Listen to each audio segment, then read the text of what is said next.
Bienvenue au Canada, un podcast et un site internet qui vous procure des informations et des interviews sur l'immigration et la vie au Canada.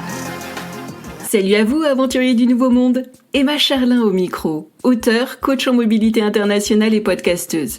C'est l'épisode 81 du podcast et je l'enregistre en décembre 2025. C'est le jour 2 de ma série 25 jours, 25 clés pour votre départ au Canada. Aujourd'hui, nous allons découvrir les premières confidences de Sophie, notre héroïne. Elle se pose beaucoup de questions sur sa future province de résidence. Journal intime, 7 janvier, 21h37.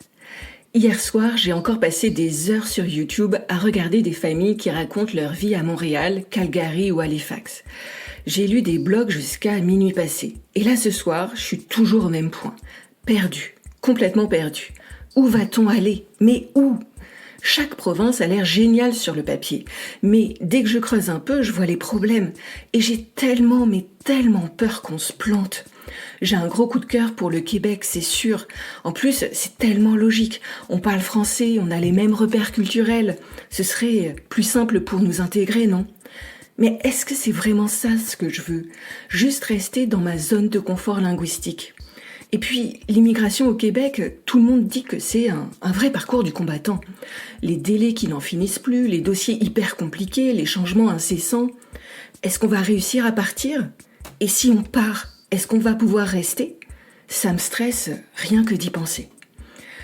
L'Ontario, Toronto surtout, me fait de l'œil. Les opportunités professionnelles dans mon secteur, c'est clair qu'elles sont là-bas. Mais le logement, mon Dieu, les prix, mais comment on va faire, quoi? Et l'anglais? Oui, je me débrouille, mais au quotidien, au travail, avec les administrations, est-ce que mon niveau sera suffisant, vraiment? Et la Colombie-Britannique, oh là là, les images que je vois, mais c'est juste magnifique. Les montagnes, l'océan, cette nature partout, un rêve. Mais voilà, c'est peut-être que ça, un rêve, parce que niveau budget, c'est l'horreur. À 4, on n'aura jamais les moyens, non? Ou alors, on pourrait peut-être partir en Alberta. Paraît que c'est plus abordable là-bas et qu'il y a du boulot. Mais j'y connais rien. Et puis, si on déteste, si c'est une erreur monumentale, qu'est-ce que je dirais à Charlie? Qu'est-ce que je dirais à nos fils? Désolé les gars, maman s'est trompée. On a déménagé toute notre vie pour rien. Ouais, so sorry. Le pire, c'est que je sais même pas comment décider. Sur quoi je dois me baser? Certains jours, je me dis qu'on a besoin d'un cadre de vie plus calme, plus vert, loin du stress. Et puis d'autres jours, je me dis non. Ce qui compte vraiment, c'est de trouver du travail rapidement. C'est ça la priorité. Et puis, il y a des jours où je flippe juste sur l'argent. Le loyer, les courses, les transports. Est-ce qu'on va y arriver financièrement? Qu'est-ce qui doit primer? Je n'arrive pas à hiérarchiser. Je suis tiraillée dans tous les sens. Et le pire, c'est que personne autour de moi ne me comprend vraiment. Quand j'en parle, je vois bien leur tête. Certains nous trouvent courageux, ils nous admirent même. D'autres nous prennent carrément pour des fous. Et puis, il y a ceux qui sont jaloux. Et ça se sent, quoi. C'est épuisant. J'aimerais tellement qu'on me soutienne vraiment, qu'on m'encourage sans arrière-pensée. Mais bon, je rêve peut-être. Et cette question qui revient sans arrêt sur leurs lèvres. « Et vous allez où exactement au Canada ?» Eh ben, je ne sais pas. Voilà, je ne sais pas. Et arrêtez de me le demander, bon sang, parce que ça me rappelle à quel point c'est compliqué de choisir. Non, je me sens super vulnérable en ce moment. Fragile, remplie de doutes. Oui, avec Charlie, on avance. Oui, on se renseigne, on lit, on compare. Mais honnêtement, on est encore très loin du compte. Très loin d'être prêt. Et en plus, j'ai l'impression d'être une girouette. Le matin, je veux une chose. Le soir, j'en veux une autre. Ça me fatigue. Je me fatigue. Et cette instabilité, mais elle me bouffe de l'intérieur. Pourtant, il y a un truc qui change pas. Je veux partir au Canada. Ça, c'est sûr. C'est viscéral. Mais pour aller où exactement? Et en donnant la priorité à quoi? Oh là là, c'est un mystère total, quoi. En plus, j'ai l'impression que tout est lié et tout est flou. J'aimerais tellement avoir quelqu'un pour me prendre par la main et me dire « Voilà Sophie, c'est par là, je vais te guider. » Ce que traverse Sophie, c'est extrêmement fréquent. Quand on prépare un départ au Canada, choisir une province, ce n'est presque jamais un simple choix géographique. C'est un choix de vie, un choix qui engage votre famille, votre stabilité, vos finances et votre identité aussi parfois.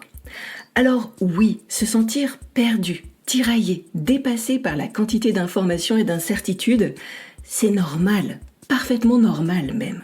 Et j'aimerais que vous compreniez ceci. Vos doutes ne signifient pas que vous êtes incapable de décider.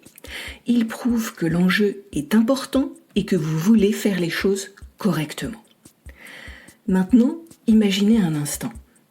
Imaginez que ce flou commence doucement à se dissiper. Imaginez qu'on arrive à redonner la priorité à ce qui compte vraiment pour vous. Imaginez que vous disposiez d'une grille de décision claire, solide, objective, qui vous aide à identifier en quelques minutes quelle province correspond vraiment à vos priorités et à votre personnalité. Ce moment où pour la première fois tout s'aligne, où vous avez la certitude d'avancer dans la bonne direction sans être guidé par la peur de vous tromper, ce moment-là existe. Je le vois chez mes clients encore et encore. Souvent dans mes séances de coaching, je constate un vrai avant-après sur cette question de la province. Au départ, la plupart des personnes arrivent avec beaucoup de contradictions. Je veux un environnement francophone, mais je veux aussi pouvoir apprendre l'anglais. Je veux être proche de la nature, mais je veux aussi un marché de l'emploi dynamique. Je veux pouvoir partir vite. Ah oui, mais je sais que dans cette province, l'immigration, c'est long, c'est compliqué, ça coûte cher.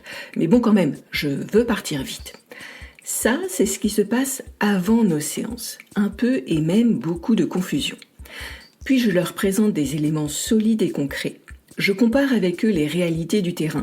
Je les aide à remettre de l'ordre dans leurs critères et soudain, une bascule se produit.